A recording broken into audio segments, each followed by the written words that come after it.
Boa tarde. Agora nós vamos falar um pouco sobre as capitanias hereditárias.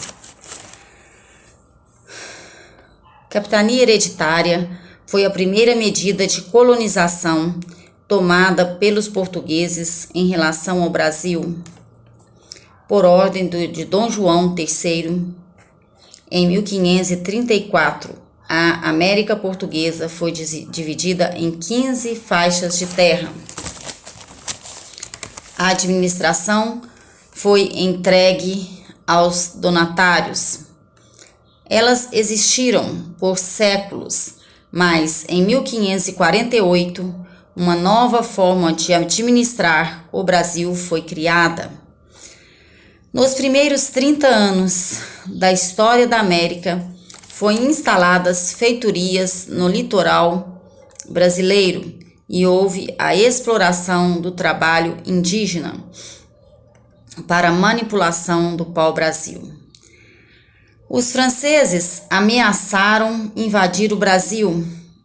Então, em 1530, os portugueses criaram mecanismos de controle das suas terras na América. A solução foi dividir o Brasil em 15 lotes de terras e entregá-los aos chamados capitães donatários. Quais são as funções dos donatários? Os donatários eram pessoas de pequena nobreza francesa ou comerciantes que tinham bons relacionamentos com a coroa.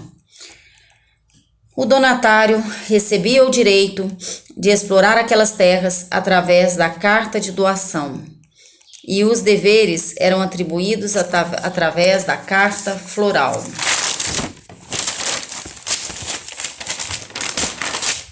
Os donatários não eram donos das terras, mas tinham direitos de exploração. Eles eram as maiores autoridades existentes, porém os delitos e faltas cometidas eram respondidas ao rei. Todo o investimento nas terras eram feitos pelos donatários, e eles tinham o direito de cobrar impostos em sua capitania e de fazer distribuição de terras, cismarias. Era essencial que os donatários desenvolvessem uma estrutura de segurança para expulsar invasores estrangeiros e indígenas. Essas estruturas eram chamadas fortificações, capitanias hereditárias e cismarias. A cismaria era um modelo de distribuição de terras que foi criado por Portugal no século XIX, século XIV. Aquele que recebesse a cismaria tinha a obrigação de torná-la produtiva dentro de um espaço de tempo. Para se receber uma cismaria, a pessoa deveria ser cristã e fazer as terras produtivas em 5 anos e pagar impostos à coroa. Capitanias hereditárias que prosperaram. Das 14 capitanias instaladas, apenas as de São Vicente e Pernambuco tiveram sucesso. Segundo o historiador Boris Fausto, está relacionado no desenvolvimento da produção de açúcar em uma política menos hostil aos indígenas. Sempre havia alguns atritos com a coroa.